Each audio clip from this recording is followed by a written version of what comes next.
ರಾಜ್ಯಾದ್ಯಂತ ಇವತ್ತು ಅದ್ಧೂರಿಯಾಗಿ ಕನ್ನಡ ರಾಜ್ಯೋತ್ಸವವನ್ನ ಆಚರಣೆ ಮಾಡಲಾಗ್ತಾ ಇದೆ. ಈ ವಿಚಾರವಾಗಿ ಬೆಳಗಾವಿಯಲ್ಲಿ ಕೂಡ ಜಿಲ್ಲಾ ಕ್ರೀಡಾಂಗಣದಲ್ಲಿ ಏನು ಸಮಾರಂಭ ಆಯೋಜನೆ ಆಗಿತ್ತು. ಅಲ್ಲಿ ಭಾರಿ ಅನಾಹುತ ಒಂದು ತಪ್ಪಿರುವಂತಹ ಮಾಹಿತಿ ಲಭ್ಯ ಆಗ್ತಾ ಇದೆ. ಉಸ್ತುವಾರಿ ಸಚಿವರು ಜಾರಕಿಹೊಳಿ ಅವರು ತೆರಳಬೇಕಾಗಿದ್ದಂತಹ ಜೀಪ್ನಲ್ಲಿ ಡೀಸೆಲ್ ಸೋರಿಕೆ ಆಗಿದೆ. ಸಚಿವರು ತೆರಳಬೇಕಾಗಿದ್ದಂತಹ ಜೀಪ್ನಲ್ಲಿ ಡೀಸೆಲ್ ಸೋರಿಕೆ ಆದಂತಹ ಹಿನ್ನೆಲೆಯಲ್ಲಿ ಆ ಒಂದು ಕಾರ್ಯಕ್ರಮವನ್ನೇ ರದ್ದು ಮಾಡಲಾಯಿತು. ಜಿಲ್ಲಾ ಕ್ರೀಡಾಂಗಣದಲ್ಲಿ ಪರೇಡ್ ವೀಕ್ಷಣೆಗೆ ಅಂತ ಹೇಳಿನೇ ಈ ಜೀಪ್ ಅನ್ನ ಸಜ್ಜುಗೊಳಿಸಲಾಗಿತ್ತು. ಬಟ್ ಯಾವಾಗ ಡೀಸೆಲ್ ಲೀಕ್ ಆಯಿತು ತಕ್ಷಣ ಅಗ್ನಿಶಾಮಕ ಸಿಬ್ಬಂದಿ ಅಲರ್ಟ್ ಆಗಿದ್ದಾರೆ. ಈ ಹಿನ್ನೆಲೆಯಲ್ಲಿ ಭಾರಿ ದೊಡ್ಡ ಮಟ್ಟದ ಒಂದು ಅನಾಹುತ ತಪ್ಪಿದಂತಾಗಿದೆ. ಒಂದು ದೊಡ್ಡದಾದಂಥ ಬೆಂಕಿ ಅವಘಡ ಸಂಭವಿಸುವಂತಹ ಸಾಧ್ಯತೆಗಳು ಅಲ್ಲಿ ಬಹಳ ದಟ್ಟವಾಗಿತ್ತು. ಬಟ್ ಅದನ್ನ ಸರಿಪಡಿಸುವಂತ ನಿಟ್ಟಿನಲ್ಲಿ ಅಂದ್ರೆ ಕೂಡ್ಲೇನೆ ಅದನ್ನ ಗಮನಕ್ಕೆ ತಗೊಂಡಂತಹ ಅಗ್ನಿಶಾಮಕ ಸಿಬ್ಬಂದಿ ಅಲ್ಲಿ ಫೈರ್ ಎಕ್ಸ್ಟಿಂಗ್ವಿಷರ್ ಎಲ್ಲ ಬಳಸ್ತಾ ಇರೋದನ್ನ ನಾವು ಗಮನಿಸ್ತಾ ಇದ್ದೀವಿ. ಬಹುಶಃ ಏನ್ ಬೆಂಕಿ ಹೊತ್ಕೊಂಡಿತ್ತಾ ಏನು ಅನ್ನುವಂಥದ್ದು ಗೊತ್ತಾಗ್ಬೇಕಂತೆ. ಧ್ವಜಾರೋಹಣದ ಬಳಿಕ ಪರೇಡ್ ವೀಕ್ಷಣೆಗೆ ಹೋಗುವಂತ ಸಂದರ್ಭದಲ್ಲಿ ಅವರು ಬಳಕೆ ಮಾಡ್ತಾರಲ್ಲ ಜೀಪು, ಇದೇ ಜೀಪನ್ನು ಅದಕ್ಕೆ ಸಜ್ಜುಗೊಳಿಸಲಾಗಿದ್ದು.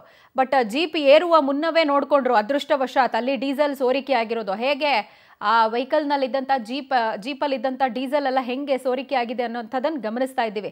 ತಕ್ಷಣ ಅಗ್ನಿಶಾಮಕ ಸಿಬ್ಬಂದಿ ಬೆಂಕಿ ಹೊತ್ಕೊಳ್ಬಾರ್ದು ಅಂತೇನಾದರೂ ಫೈರ್ ಎಕ್ಸ್ಟಿಂಗ್ವಿಷರ್ ಅಂದರೆ ಫೈರ್ ಕಂಟ್ರೋಲ್ ಮಾಡೋದಕ್ಕೆ ಅಂತ ಹೇಳಿ ಒಂದು ಗ್ಯಾಸ್ ಇರುತ್ತೆ, ಅದನ್ನು ಬಳಕೆ ಮಾಡಿದ್ರೆ ಅಥವಾ ಬೆಂಕಿ ಏನಾದ್ರು ತಾಗ್ಬಿಟ್ಟಿತ್ತಾ, ಕಿಡಿ ಏನಾದ್ರು ತಾಗ್ಬಿಟ್ಟಿತ್ತಾ, ಸಣ್ಣ ಮಟ್ಟದಲ್ಲಿ ಕಿಡಿ ತಾಗಿದ್ರೂ ಕೂಡ ಒಂದು ದೊಡ್ಡ ಅವಘಡನೇ ಅದು. ಹಾಗಾಗಿ ಮುಂಜಾಗ್ರತಾ ಕ್ರಮವಾಗಿ ಗ್ಯಾಸ್ ಎಲ್ಲ ಸಿಂಪಡಿಸಿ ಅದಾದ ಬಳಿಕ ಜೀಪನ್ನು ತಳ್ಕೊಂಡು ಹೋದ್ರು ಅನ್ನುವಂತಹ ಮಾಹಿತಿ ಸದ್ಯ ಲಭ್ಯ ಆಗ್ತಾ ಇದೆ. ಈ ಬಗ್ಗೆ ಡೀಟೇಲ್ಸ್ ಕೊಡ್ತಾರೆ ನಮ್ಮ ಪ್ರತಿನಿಧಿ ಮಂಜುನಾಥ್. ನಮ್ಮೊಂದಿಗೆ ದೂರವಾಣಿ ಸಂಪರ್ಕಕ್ಕೆ ಸಿಗ್ತಾ ಇದ್ದಾರೆ. ಮಂಜುನಾಥ್, ಭಾರಿ ಅನಾಹುತ ಒಂದು ತಪ್ಪಿರೋದು. ಸೊ ಈ ಹಿನ್ನೆಲೆಯಲ್ಲಿ ಅವರು ಪರೇಡ್ ವೀಕ್ಷಣೆ ಮಾಡಬೇಕಾಗಿದ್ದಂಥ ಕಾರ್ಯಕ್ರಮನೇ ರದ್ದಾಗೋಯ್ತಾ? ಜೊತೆಗೆ ಮೊದಲೇ ಇದನ್ನೆಲ್ಲ ಸರಿಯಾಗಿ ಇನ್ಸ್ಪೆಕ್ಟ್ ಮಾಡಿರ್ಲಿಲ್ವಾ, ಹೇಗೆ ಅಂತ?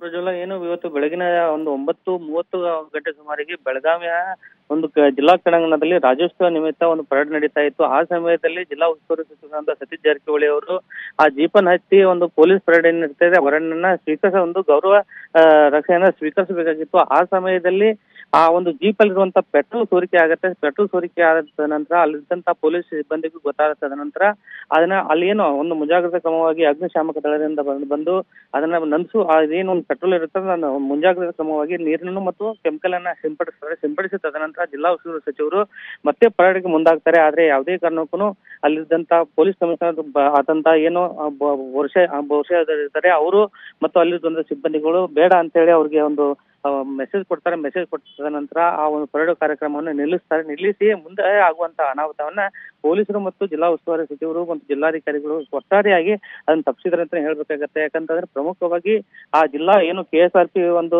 ತುಕಡಿ ಇರುತ್ತೆ, ತುಕಡಿ ಅದನ್ನ ಜವಾಬ್ದಾರಿ ತಗೊಂಡಿರುತ್ತೆ. ಆ ತುಕಡಿ ಜವಾಬ್ದಾರಿ ತಗೊಂಡಿದ್ರೆ ಆದ್ರೂ ಸಹ ಆ ಪ್ರಮುಖವಾಗಿ ಮುಂಜಾಗ್ರತಾ ಕ್ರಮವಾಗಿ ಮೊದಲೇ ಅದನ್ನ ಚೆಕ್ ಮಾಡಬೇಕಾಗಿತ್ತು, ಇನ್ಸ್ಪೆಕ್ಷನ್ ಮಾಡಬೇಕಾಗಿತ್ತು. ಆದ್ರೆ ಅಜಾಗೃತ ಅವರ ಕಾರಣದಿಂದ ಈ ಒಂದು ಘಟನೆ ನಡೆದಿದೆ ಅಂತ ಹೇಳ್ಬೇಕಾಗತ್ತೆ. ಪ್ರಜ್ವಲ. ರೈಟ್ ಮಂಜುನಾಥ್, ಥ್ಯಾಂಕ್ ಯು ತಮ್ಮೆಲ್ಲ ಡೀಟೇಲ್ಸ್ಗೆ.